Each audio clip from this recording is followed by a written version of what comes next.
A finales de la Segunda Guerra Mundial, la derecha y sus cúpulas imperiales resolvieron un nuevo orden mundial, en el que se propusieron, por un lado, eliminar el pensamiento de izquierda y las políticas que de este se derivan, con lo cual se estableció la Guerra Fría entre el Occidente imperialista y el comunismo de la Unión Soviética. En este contexto, Estados Unidos entró en el conflicto bélico de Corea del Sur y Corea del Norte, que buscaba unificar la península bajo el régimen comunista en 1950, y lo cual terminó en un país dividido hasta la fecha. Después, la Revolución Cubana de 1959, es así, logró la emancipación del dominio de Estados Unidos y se declaró socialista, por lo cual ha sido castigado con sabotajes, injerencismo de todo tipo y una campaña mundial de descrédito. Luego, los Estados Unidos intervinieron en el conflicto bélico de Vietnam del Norte y Vietnam del Sur en 1965 para detener al comunismo, y fueron derrotados por el valiente pueblo vietnamita. Y así sería larguísimo de contar las múltiples intervenciones de Estados Unidos alrededor del mundo para frenar el avance del pensamiento de izquierda y eliminar a sus militantes. Ahora, en lo referente a la economía, y ya con la noción neoliberal, el imperio se dedicó a proyectar e impulsar teorías económicas, acuerdos, mecanismos de dominación y organismos internacionales que supuestamente regularían a todos los países para mantener la paz y proteger los derechos humanos, como la ONU, ¿no? Lo cual obviamente no han conseguido. Siguen habiendo guerras y sigue habiendo todas las mismas calamidades que existían, es decir, en muy pocas situaciones la ONU interviene para frenar una guerra, para ayudar a los pobres, para darle oportunidades a los países. Esa es una lucha tremenda porque es una burocracia de élite que está protegiendo los intereses estadounidenses y su particular idea de libertad y democracia, ¿no? El Fondo Monetario Internacional, el Banco Mundial y el Banco Interamericano de Desarrollo, que supuestamente fueron creados para apoyar financieramente a los países que lo necesitaran, lo que hacen es endeudarlos para tenerlos bajo su dominio y controlar sus políticas públicas. Y así obstaculizan toda posibilidad de soberanía. Casi todos los organismos internacionales de comercio, agricultura, salud, etc., manejan políticas que las más de las veces son conservadoras y al servicio de las clases dominantes y sus transnacionales. No digamos la Organización de Estados Americanos, OEA, con sede en Washington, D.C., que ha fungido, como decía Fidel, como el Ministerio de las Colonias estadounidenses en América. Otra de las estrategias de la derecha fue el cooptar al Poder Judicial. Las luchas de la izquierda por la democracia y en contra del capitalismo primero y después del neoliberalismo se sucedieron a lo largo de América Latina en todo el siglo XX, cobrándose miles de muertos. En México, la Guerra Sucia de 1940 a fines de los 90, en 1973 dan un golpe de Estado en Chile y prácticamente asesinan al presidente socialista Salvador Allende para inaugurar el neoliberalismo. Entre los 70 y los 80, los Estados Unidos, con la anuencia de Occidente y de la derecha de cada país latinoamericano, pues establecieron el Plan Cóndor para ahogar todo intento de la izquierda sudamericana por llegar al poder político. En 1988, pues México no pudo impedir un nuevo fraude electoral que frenaría el avance neoliberal, dando lugar a su decidida implantación con la usurpación de Carlos Salinas de Gortari. En 1989, el pueblo venezolano fue reprimido violentamente al rebelarse contra las políticas neoliberales durante el llamado Caracazo. En 1991 cae la Unión Soviética y supuestamente termina la Guerra Fría. Francis Fukuyama publica en 1992 su fallida tesis sobre el fin de la historia, el último hombre, que fue ampliamente difundida y trata de la terminación de la lucha entre ideologías con lo que supuestamente se establecería una democracia liberal. Sin embargo, el ejército de la Organización del Tratado del Atlántico Norte, la OTAN, que tenía por objeto defender la alianza del occidente capitalista, continuó existiendo a pesar de que la Unión Soviética ya había quedado disuelta, así como su ejército rojo, ¿no? Siguieron manteniendo ese ejército.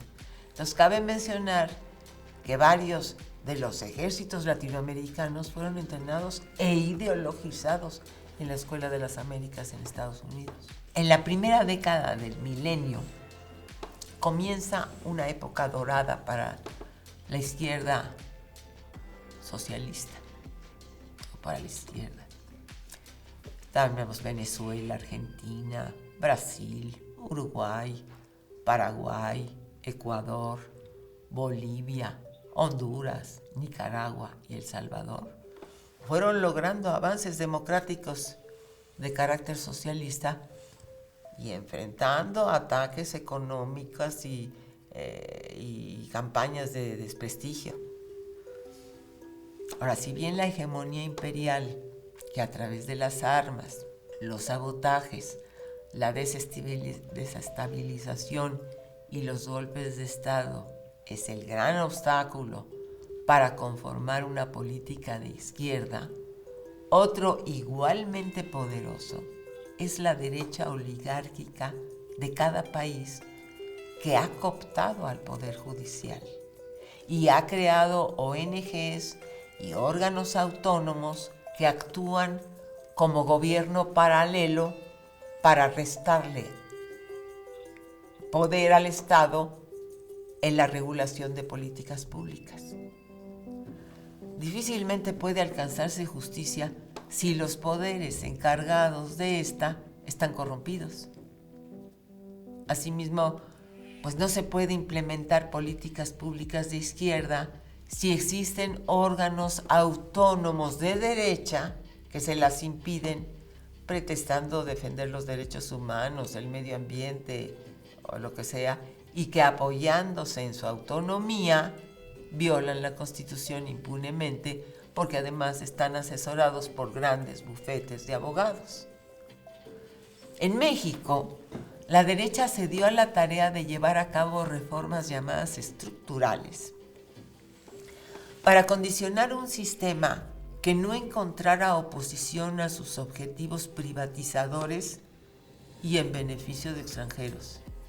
Asimismo, modificó la Constitución subrepticiamente, es decir, a espaldas del pueblo, el pueblo ni se enteró, para impedir avances democráticos y para favorecer la economía neoliberal opuesta a una economía moral al servicio del bienestar de los pueblos. He dejado al final el dominio más efectivo para impedir que los países de todo el mundo consigan avanzar hacia un orden económico, social, democrático y político de izquierda. Y me refiero al dominio mediático. El impedimento mayor para el despertar de las conciencias son los medios masivos de comunicación de la derecha que se sincronizan para manipular la mente de las mayorías y que así la opinión pública sostenga el pensamiento conservador de poblaciones que validan el injerencismo y la corrupción como sistema. Apenas hace pocos años se comenzó a hacer conciencia de la dimensión del poder de los medios de comunicación. Varios dirigentes de izquierda de Latinoamérica levantaron la voz y quisieron regular los medios, pero fueron criticados por estos mismos argumentando que querían suprimir la libertad de expresión. Y no es suprimir la libertad de expresión, es también darle libertad de expresión a otros sectores.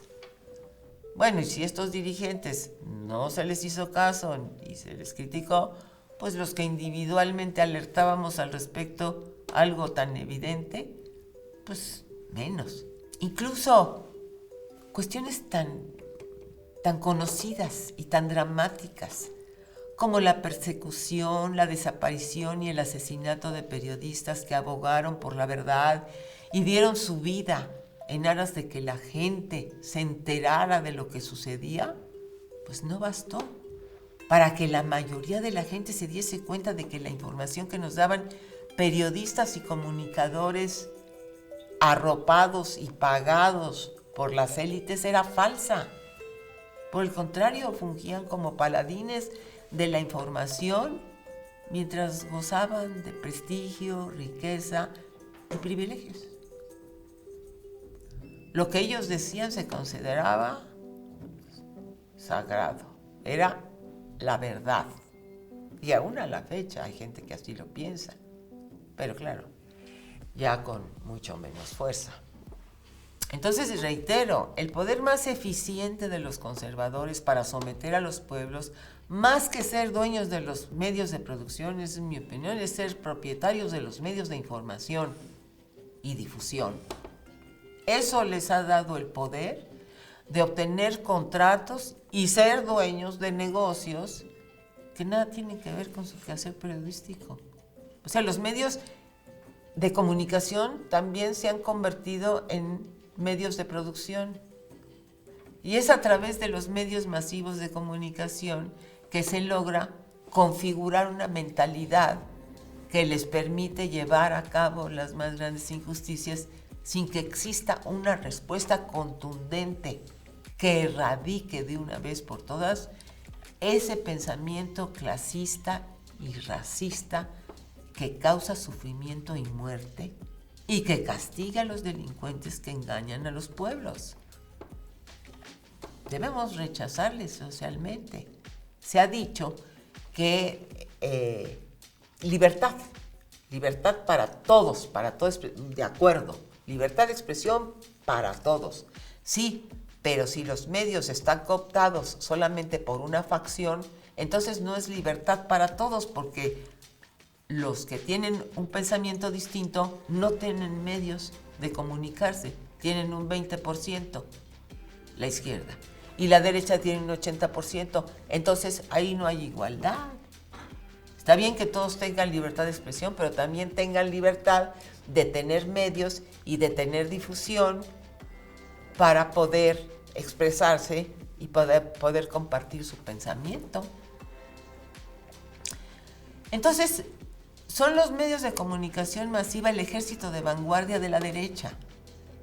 Conforman un enorme aparato de propaganda que cubre todos los campos de las relaciones humanas. Esto no solo incluye la falsa información de la prensa, la radio, la televisión y las redes sociales, que ellos dicen sobre lo que sucede en el mundo en términos económicos, políticos y bélicos, sino en lo que se refiere a la educación, a la ciencia, a las artes, al entretenimiento y a toda actividad humana, ya que son estos los que supuestamente comunican la realidad en todos los rubros y es en función de esta que la gente toma sus decisiones. Las campañas de difusión sobre los supuestos beneficios de la economía neoliberal, los supuestos fracasos de los países que se inclinan por el socialismo, los supuestos ganadores o perdedores de las guerras. Eso es lo que ellos comunican, es lo que se anuncia en los desplegados publicitarios, lo que se enseña en las universidades, los libros que mayormente se publican, los espectáculos que más se financian, las investigaciones científicas que están en función de los intereses de las élites, la estética que se prefiere, qué es lo bonito, qué es lo feo, que se pondera. También dictan cómo tiene que ir el ejercicio de la sexualidad. Es decir, toda actividad humana, como señalé, están orientados a configurar esa mentalidad que enajena a las mayorías y las oprime en la prisión de la ignorancia y la confusión. Los agentes del neoliberalismo fueron infiltrados en todos los campos comunicacionales, porque fíjense ustedes, la comunicación es todo. Un edificio, es un concreto ahí, es producto de comunicación. Hubo mucha gente que se comunicó para que eso se llevara a cabo. Realmente todo es comunicación. Entonces, pues evidentemente es lo que da lugar al pensamiento, la comunicación.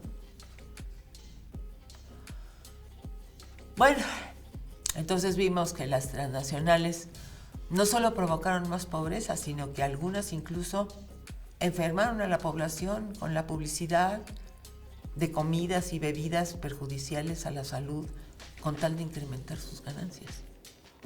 La ciencia se puso al servicio de estas y llevó a cabo investigaciones para que esa comida llamada chatarra creara adicción y enfermedades. Lo vivimos todos los días. De igual forma, las farmacéuticas elaboraron medicinas para supuestamente curar, pero que en muchos casos actúan solo como paliativos que mantienen la enfermedad o provocan otras. De tal forma que en el neoliberalismo de la salud se derivó una industria, de la educación otra industria, de la vivienda otra industria. Es decir, de los derechos humanos se crean industrias. Así, consecuentemente, pues la derecha es proclive a las privatizaciones en función de una élite que se apropia de los recursos de la nación y de los derechos y hace negocios aprovechándose de las necesidades humanas y perjudicando al medio ambiente, a pesar de que dicen defenderlo. En una sociedad donde el dinero es Dios, los seres humanos se compran como mercancías y quienes tienen el capital para hacerlo son muy poderosos. Lo cual, dicho sea de paso, esto hace que los conservadores pues, generen la corrupción a la que me referí en la primera parte. Si la gente puede ser comprada, pues eso es corrupción. Quienes tienen dinero compran profesionistas que llevan a cabo estudios y tareas que incrementan sus ganancias monetarias, porque necesitan trabajo. Los dueños de los medios de comunicación tienen grupos multidisciplinarios dedicados a estructurar mensajes que trastoquen el pensamiento, la racionalidad y la ética en función de intereses particulares o de minorías, utilizando técnicas psicológicas, pues como lo hizo Goebbels para los nazis. Diseñan mensajes que provoquen el miedo y el odio que subyace del instinto de conservación, que estimulen emociones que en su estado primitivo no alcanzan la racionalidad, que promuevan el individualismo, que se deriva del narcisismo infantil, que se habitúen a la superficialidad que impide el pensamiento profundo, que omitan o falsifiquen la historia para que no se aprenda de esta, y que son inhumanas porque aceptan la discriminación. En fin, para todo lo que forme mentalidades esclavas, utilizando una narrativa que simula y copia a la de la izquierda. Recuerden ustedes que la mentira es el eje de esta manipulación mental. Y se ejerce a partir de mecanismos psicológicos de defensa que impiden inconscientemente asumir la verdad, como son la disociación, la transformación en lo contrario, la proyección y la negación. Los medios eligen y fabrican presidentes, eso lo hemos vivido. Someten a legisladores, también lo hemos vivido. Y actúan como jueces, señalando quién es culpable o no de algún delito. Es decir, los medios pueden usurpar los poderes del Estado. Es decir, porque antes de que el Estado ejerza su función, ya los medios sembraron en la opinión pública cuál es la realidad o qué es lo que se debe de pensar. Por otra parte, la pobreza y la injusticia social pues provocan una violencia que justifica la represión y produce la industria de las drogas que enferman y matan a la gente. La derecha mundial, que supuestamente lucha contra ese flagelo de la humanidad, pues no hace gran cosa para evitar el consumo de drogas en sus países, porque su sistema bancario actúa en complicidad, ya que el narcotráfico produce mucho dinero y no controla la distribución de las armas con las que se mata la gente, sobre todo en esas bandas. Pero ya no voy a hablar más de este tema porque primero requiere más espacio y nos desviaría del principal. Solo agrego que la derecha siempre asocia la violencia con la izquierda, cuando es precisamente lo contrario, porque la violencia, como se dijo, le favorece, pues crea el miedo que previene la insurgencia. Si le meten miedo a la gente no se atreve a rebelarse. Entonces, nos vemos a la próxima.